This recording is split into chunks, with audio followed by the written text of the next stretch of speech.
Hi folks, you join us today in wonderful West Yorkshire where we have come to see Craig and his incredible McLaren MP4 12C. The future's bright, the future's orange. Welcome to Drivers Keepers.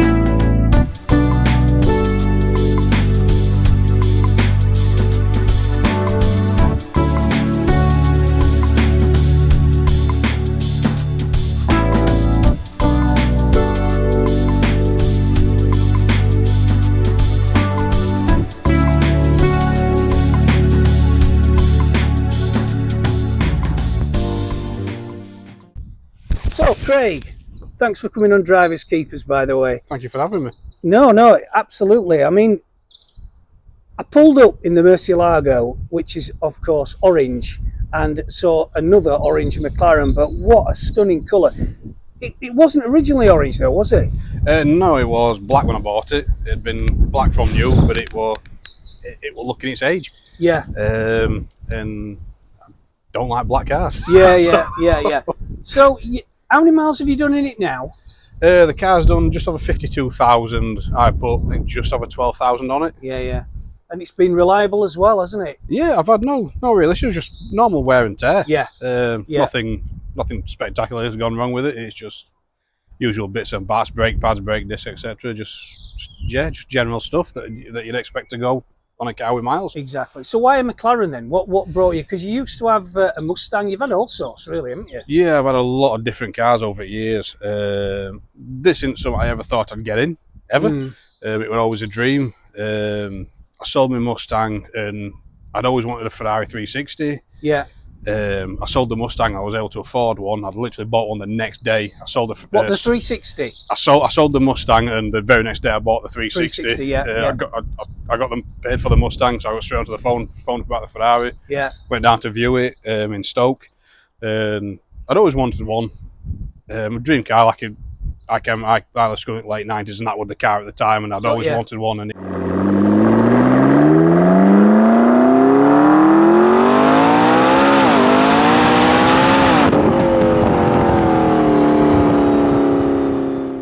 it was a nice car, really beautiful car, really nice, pretty to look at, but compared to modern cars now, it didn't drive that nice. It didn't feel overly quick. I have had a 360, and I know exactly what you mean. They can feel dated and a bit clunky. Not the most comfortable thing either. I found you couldn't put it in sport mode because it just on roads.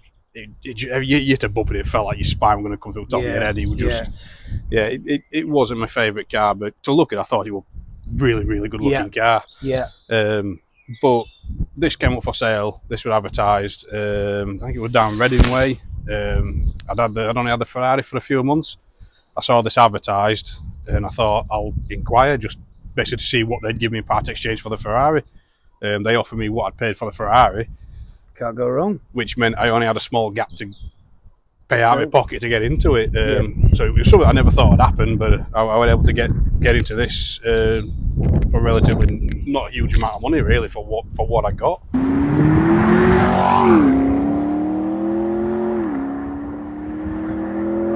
And it's just such a stunning shape, isn't it? It really is. They are. I mean, it's the first time I've been up close to one in some years, and I just forgot when you pulled it out of the garage. I just forgot how pretty a car it is, because this was the first. It was the first McLaren after the original. Yeah, no, F1 then nothing for 20 years, nothing whatever for 20 it was, years. And then this. And I'll be honest, when it came out, I mean, I remember seeing it on Top Gear with Clarkson when it first came out, and I remember not being that much of a fan of it. I think mainly because of the styling at the time, it didn't look like anything else, and I weren't that sold on it. But over the years, it's just, I just think it's aged really well.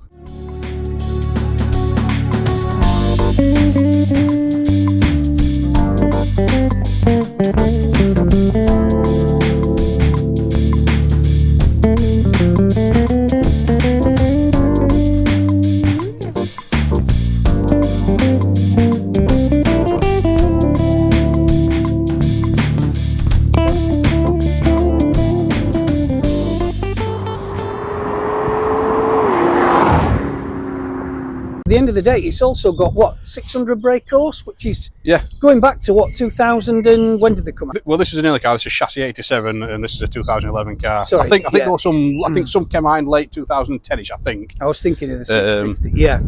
But yeah, I mean, this would be originally on a 61 plate, and like I said, this is one of the early cars. This is the early swipe door model. And it's not to and 60 in what, 3.5 seconds? I've had it in 3.3. I think I've had it in on some timing gear. I mean, it just annihilate my Murcielago, which of course is a hell of a lot older than yours, but Yeah, but that sounds a lot better. I don't know about that. I heard you start this up this morning.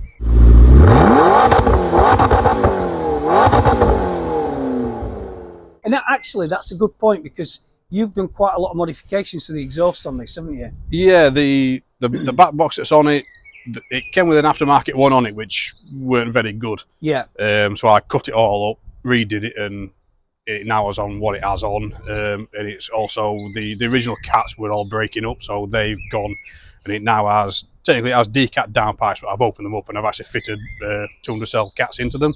Yep. So it's still road legal. It'll still pass an MOT, but it'll also free up quite a bit more power in the car. So power wise, I'd probably say it's up there, maybe mid 600s now, just from freeing up the flow in the exhaust system.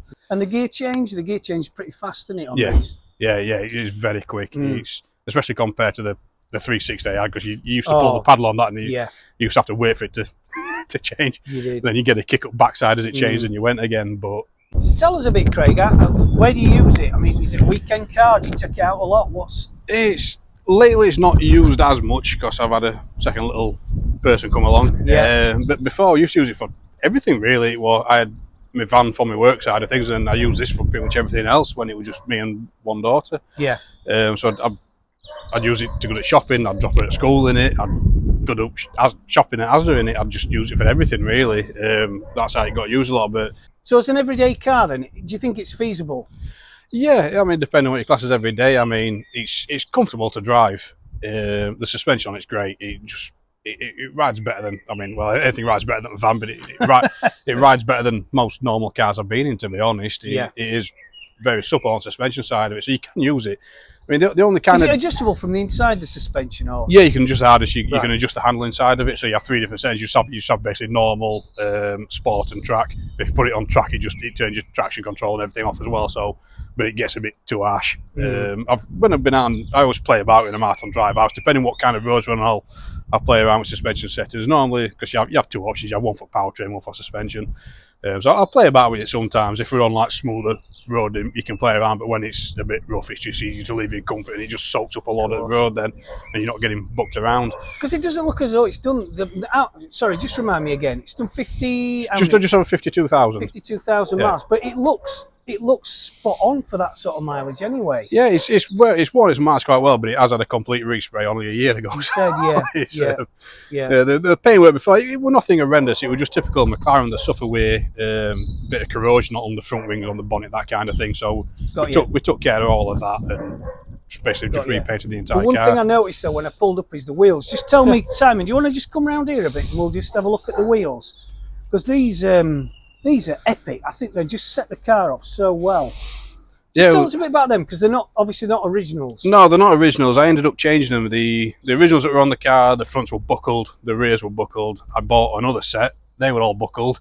So I just gave in and just bought an aftermarket set of wheels, and these have been spot on since. Yeah. They suit the car a lot nice. They do. You have quite a few options from McLaren. They do a few nice wheels, but they're very light, but they're also very thin. So one hard pothole and that's it. Your wheel's gone.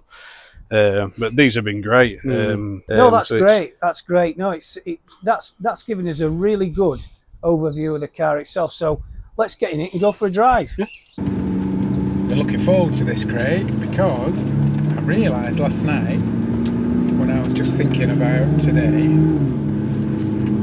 this is by far the fastest car I've ever been in. All right. Absolutely. I mean, I read 0 to 60 in 2.8 seconds in period, which is mental fast. Yeah, he's still a fast car even in today's. Yeah, not kidding. Some of the modern stuff today, he's still fast. It's not slow by any means. God, no. And I'm interested to find out, or to feel, how you can already feel it, can't you? This suspension's incredible. Yeah, it is really good. When I bought it, all the accumulators on it were shot. the ride was quite hard and harsh. Right. So I swapped all four out, and I mean, don't get me wrong, you still know you're in something low slung. Yeah, but I'd heard that it was supposed to be game changing, and it properly is. It's not at all crashy, is it? This is You were just in normal mode a minute. We're in normal mode. Comfort mode. and this is there's no anti-roll bars, is there? Each wheel is independent of the others, and it's all hydraulics and computer controlled. Yeah. Yeah, that's correct. Yeah. Yeah. So I mean, you just mentioned the actuators. I was thinking on the way down here this morning, well, it's working, and I can verify it feels incredible. When it goes wrong, God, it must be expensive. When I did these, they weren't that expensive items to buy. They were £150 each plus VAT. No way. But yeah, this is they do ride really nice. And it feels nicer inside than I thought it was going to. In pictures, it looks. I mean, I don't want to be rude, but it looked a bit. I always thought they look a bit plasticky and a bit boring. But it's not. I mean, the stitching's beautiful, the leather's beautiful. All this switch gear's properly classy. It feels like an expensive place to be. Right, let's give it the beans. Jesus. Way. Yeah, this is the fastest thing I've ever been in. That's crazy.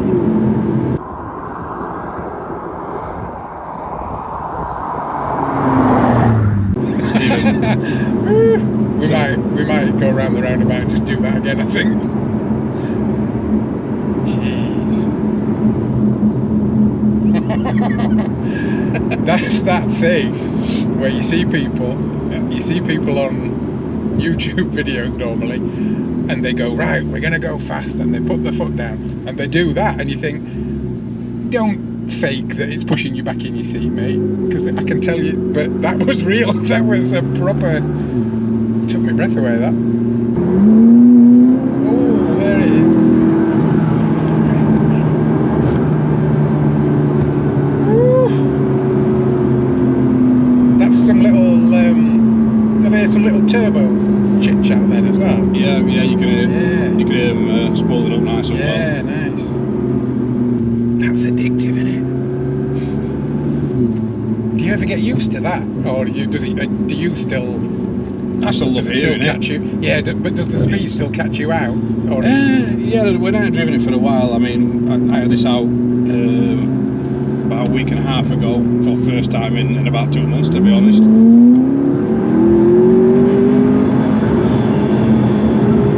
And it did surprise me how quick it was again.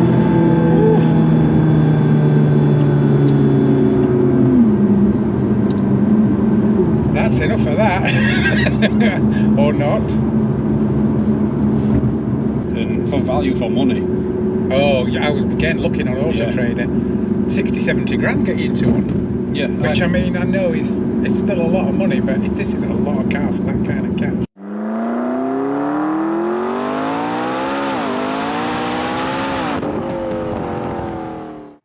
So Sam, MP4 12C. It's a pretty terrible name for a car, to be fair. It sounds like the kind of thing you order from PC World. I need a ream of A4 and an MP4 12C connector, please. But I was just saying to Craig, when you get up close to it, it's a stunning looking thing. Well, I'm biased because it's orange. But yeah, no, it's it reminds me very much of the 458 I had. Right. It's dead easy to drive, only been in it 2 or 3 minutes, and it's already so user friendly. Everything works, the gear change is quick. It's just it's a biggest cliche, but you could use it day to day. The Mercy, you'd struggle with this. Yeah. Just does everything extremely well. Yeah, the turbos as well, that's a nice little touch. Not like in the Noble, but nice little turbo spooling up noise. Absolutely.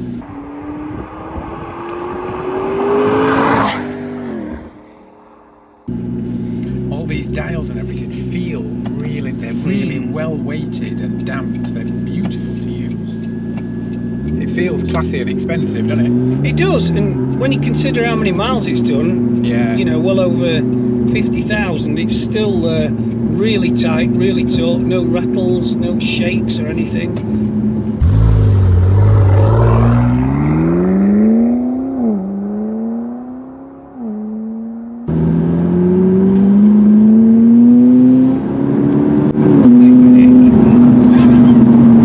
I know. So let's get his foot down Give it a here. squirt.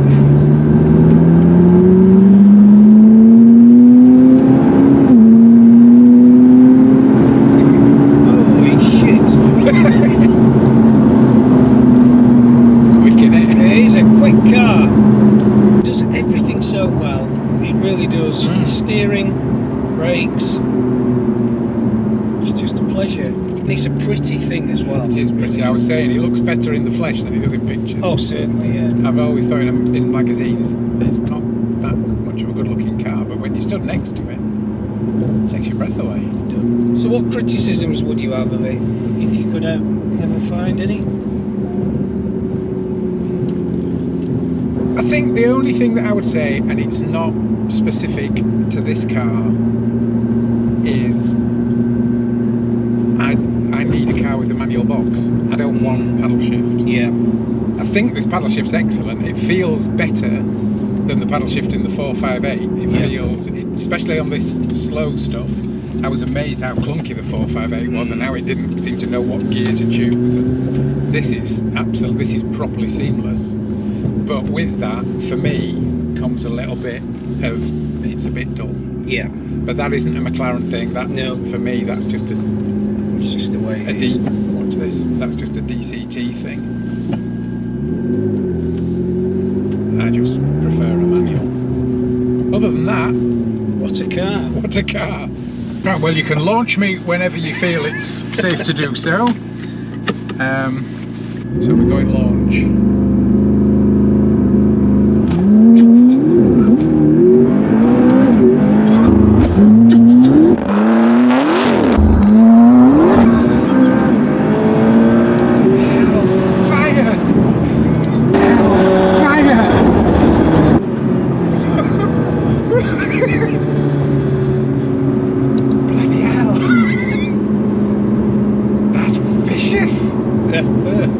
Wow, that's giving me tingly fingers.